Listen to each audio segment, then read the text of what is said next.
boy on fire. We may finally know why. Robbie Middleton's story is heartbreaking.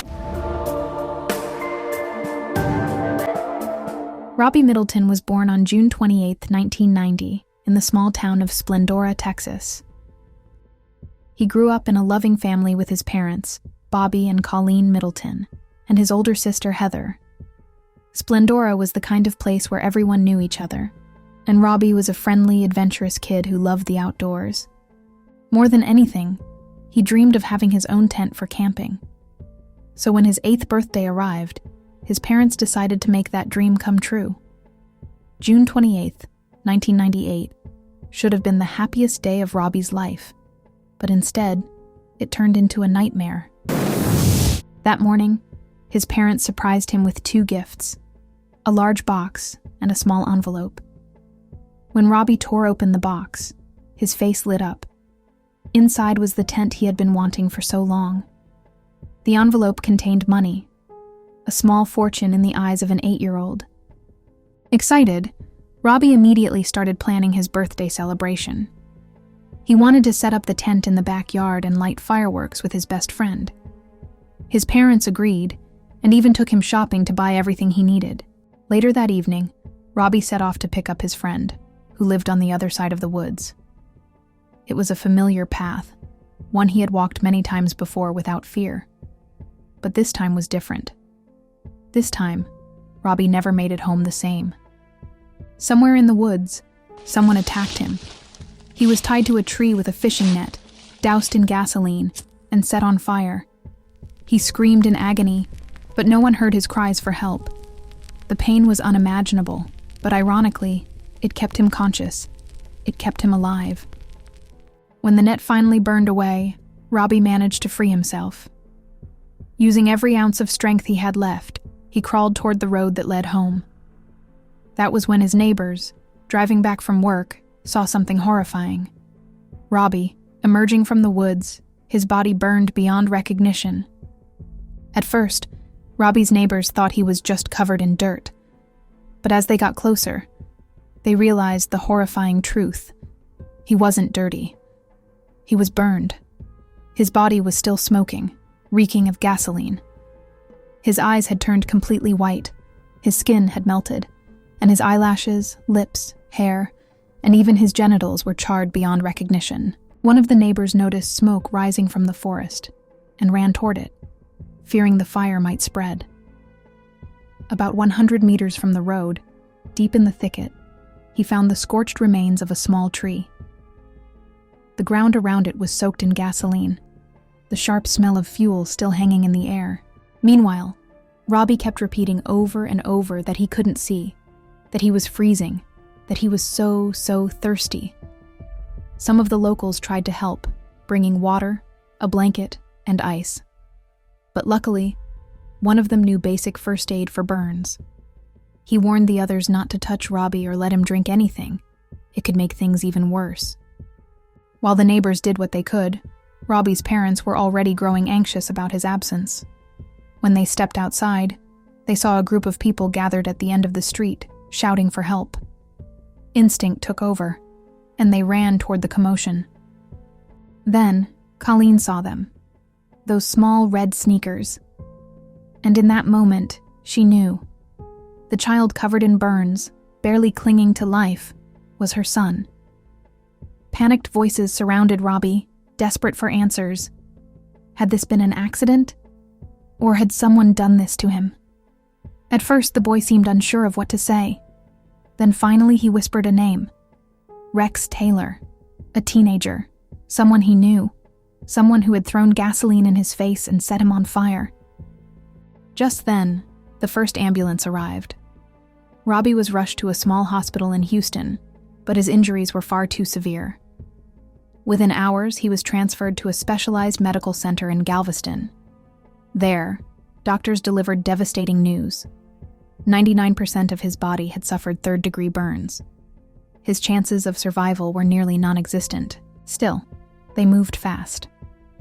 Surgeons immediately removed most of his burned skin, beginning the long, grueling process of replacing it with lab-grown grafts. The only untouched area of his body was a small patch of skin on his right leg. It became the key to his survival, used to grow thousands of tiny grafts for future transplants. Against all odds, Robbie survived. But his life would never be the same. The very next day, investigators got to work. When they spoke with neighbors, they confirmed what Robbie had said. He had named Rex Taylor as his attacker. But when detectives tracked Rex down, he claimed he had been swimming in the river with his friends at the time of the attack. And his alibi checked out. His friends all cooperated fully with the investigation, and in the end, detectives crossed Rex off their list of suspects. But if it wasn't Rex, who had done this to Robbie? With no solid leads, the investigation hit a dead end. But soon, police turned their attention to a new suspect. 13-year-old Donald Wilburn Collins, a troubled teen with a reputation that made him stand out for all the wrong reasons. Born in 1985, little was known about Donald's early years. His mother passed away when he was around 8, leaving him in the care of his father. Unfortunately, that upbringing exposed him to bad habits like smoking and drinking at an early age. When Donald's father ended up in prison, the boy bounced from one relative to another until he was finally taken in by his aunt and uncle, who, by chance, lived in the same small town as Robbie's family. Donald was known for being cruel to animals and bullying younger children. Most parents in town didn't allow their kids to play with him, and unlike Robbie, who was adored by everyone, Donald had no real friends. He spent most of his time lurking around younger kids, seemingly fueled by jealousy. Investigators first took notice of Donald after seeing him on TV. He had given spontaneous interviews to 2 different news stations, offering his own theories on how Rex Taylor could have been the one to set Robbie on fire. But something was off. Donald mentioned details that hadn't been made public, things only someone who had been in the woods that day could possibly know. He even admitted that he had recently burned his own hand while playing with gasoline. And then, as if realizing he'd said too much, he awkwardly added that the attack on Robbie haunted his nightmares. That was enough for detectives to take a closer look. On July 31st, 1998, in an effort to move the investigation forward, detectives sat down with Robbie and his mother for an audio-recorded conversation. Robbie explained that he hadn't seen his attacker, who had come up from behind, but he remembered certain details: a piece of paper, a gas canister, several dogs.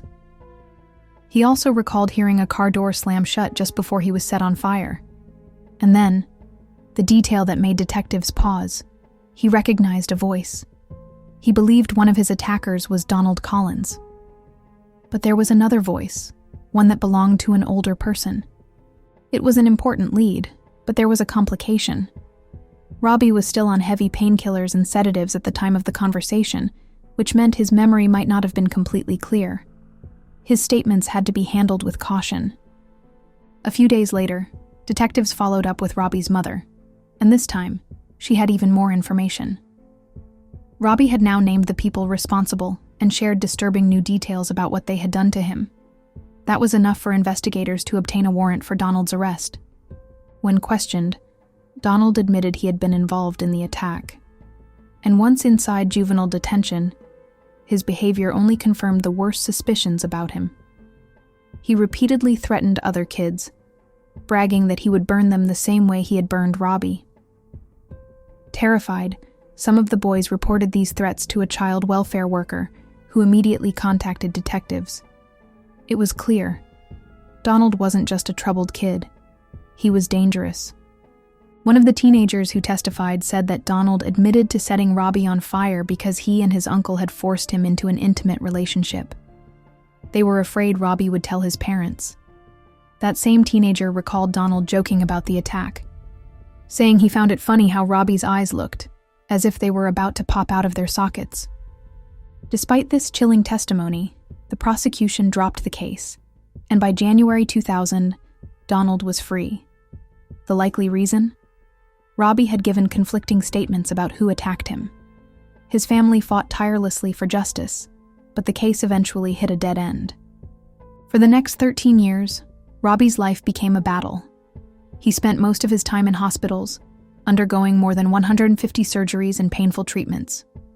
But no matter how much he suffered, his spirit never wavered. With the unconditional support of his family, he became a symbol of strength and resilience. He even went back to school, though it wasn't easy. Some classmates mocked his appearance.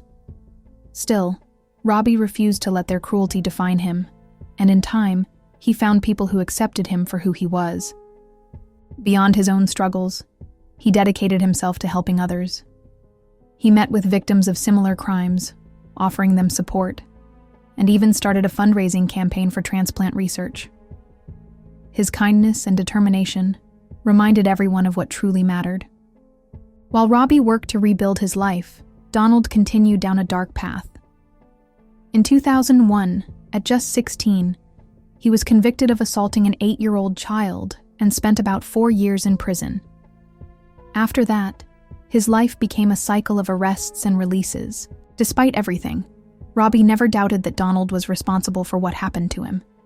In 2010, he and his family filed a civil lawsuit, accusing Donald of attempted murder. Their fight for justice took a turn when they brought in attorney 𝐃𝐨𝐧'𝐭, who helped them gather evidence to reopen the case.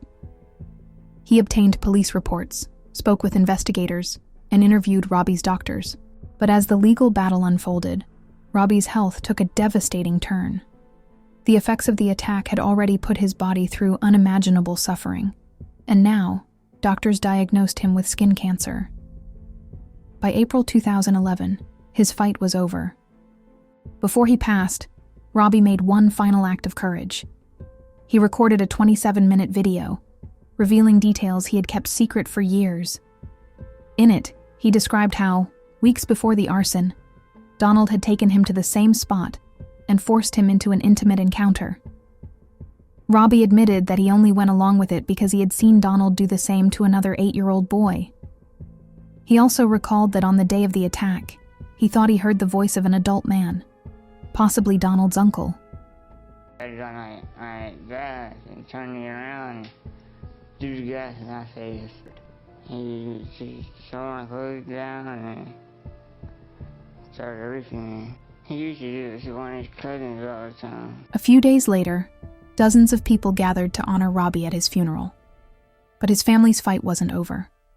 His lawyer continued pushing forward, adding the video as crucial evidence in their case. In September 2011, Donald was released from prison once again, but 3 months later, a civil court finally ruled in Robbie's favor. After watching his final video, the jury awarded Robbie's family an unprecedented $150 billion in damages, the largest civil lawsuit verdict in U.S. history. His parents knew they would never see that money, but to them, it was never about financial compensation. It was about justice for their son. And in that courtroom, they finally got it. Financial compensation was never their primary objective. Once the civil case concluded, the Montgomery County Sheriff's Office announced the reopening of the investigation. This was no easy task. The new investigation involved over 200 witness interviews and expert opinions from specialists. Investigators revisited almost all of the previous witnesses and found others who hadn't testified in 1998. 2 of these witnesses proved crucial. One was Donald's cousin. She revealed that on the night of the incident, Donald confessed to her that he had tied Robbie to a tree with a fishing net, doused him in gasoline, and set him on fire.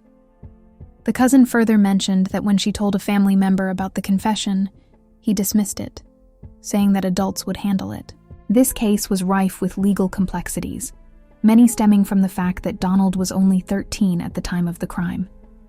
Nevertheless, everyone involved was determined to see true justice for Robbie and his family, and to ensure that Donald didn't remain free. In 2012, the prosecutor who was leading the investigation petitioned the district court for permission to try Donald as an adult. By that time, Donald was an adult, but at the time of the crime, he had been under 18. The district judge ruled that prosecutors had the discretion to charge minors as adults, but didn't issue any specific instructions on this case. The prosecutor then aimed to prosecute Donald as an adult, under a Texas law passed in 1999, a year after Robbie's attack. The This law lowered the minimum age for being tried as an adult from 14 to 10. The prosecutor argued that since Robbie passed away in 2011, the law should apply to Donald. However, Donald's lawyer contended that trying him as an adult was illegal, as the law didn't exist at the time of the crime. In other words, Donald should be tried based on the 1998 rules. Several witnesses testified that Donald had confessed to them about the crime. After considering this, the judge decided to recognize Donald as an adult and impose a harsher sentence for Robbie's murder, whether intentional or unintentional. The case was moved to a neighboring district due to the heavy media coverage, which might have biased the jury. This relocation caused logistical challenges for the prosecution, as most key witnesses were from low-income backgrounds and struggled to cover the costs of traveling and lodging. Despite these hurdles, prosecutors managed to bring most key witnesses to the trial. However, 10 of the witnesses were individuals who had been incarcerated with Donald in 1998 and were still in the Texas penitentiary system at the time of the trial. The trial officially began in 2015, and prosecutors opted to depart from the traditional chronological order, starting with testimony from Robbie's doctor. This doctor spoke about Robbie's injuries, mental state, and the cause of his death. Since the judge had excluded Donald's confession from the evidence, prosecutors used a video of Robbie's testimony, which was critical for the case. The video confirmed that Donald had attacked Robbie, trying to conceal another serious crime. The jury watched the video multiple times, where Robbie explained how Donald set him on fire after coercing him into an intimate relationship. The chief prosecutor believed that Donald had burned Robbie to prevent him from revealing the crime. Despite Robbie's mention of hearing an adult man's voice during the attack, the investigation found no evidence of an outsider's involvement.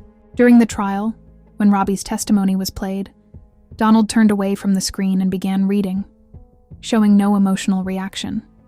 His defense lawyers quickly objected, accusing the prosecution of manipulating the jury's emotions by showing an emotional video, as they had no direct witness testimony. Prosecutors called Donald's cousin to testify, where she confirmed his confession, along with several of his former cellmates who had been with him in juvenile detention in 1998. These witnesses backed up the claims of Donald's involvement in the crime. The prosecution also brought up Donald's other offenses, including assaults on an 8-year-old boy and a 6-year-old girl. On February 9, 2015, a jury of 7 women and 5 men found Donald Wilburn Collins guilty of murder and sentenced him to 40 years in prison. Donald showed no reaction upon hearing the verdict. Robbie's mother, Colleen, expressed that her son would have been pleased with the result, knowing Donald wouldn't be able to harm anyone again. She also spoke in court about her son's suffering and the trials their family had endured over the years. While the sentence guaranteed that Donald would spend much of his life behind bars, Robbie's family felt the punishment was insufficient. On the other hand, the prosecution and investigators were content with the court's decision, marking 17 years of a hard-fought battle for justice. Donald's defense attorney appealed the decision, arguing that trying Donald as an adult was wrong, as the law had changed after the crime. The lawyer also stated that the prosecution's case was based only on indirect evidence, without physical proof or direct witnesses. Despite these arguments, 3 appellate courts upheld the conviction. The final decision came in October 2017. While further appeals to federal court seemed possible, no new appeals were filed. Donald is currently serving his sentence in a maximum security Texas prison and will not be eligible for parole until 2053. The story of Robbie Middleton is a tragic reminder of the cruelty some are capable of, and also of the extraordinary courage and strength of a young boy who fought until his last breath. Robbie's journey was one of unimaginable hardship, but he finally achieved justice, although at an unbearable cost. Let me know your thoughts in the comments below. Don't forget to subscribe and give this video a thumbs up. Until next time, friends.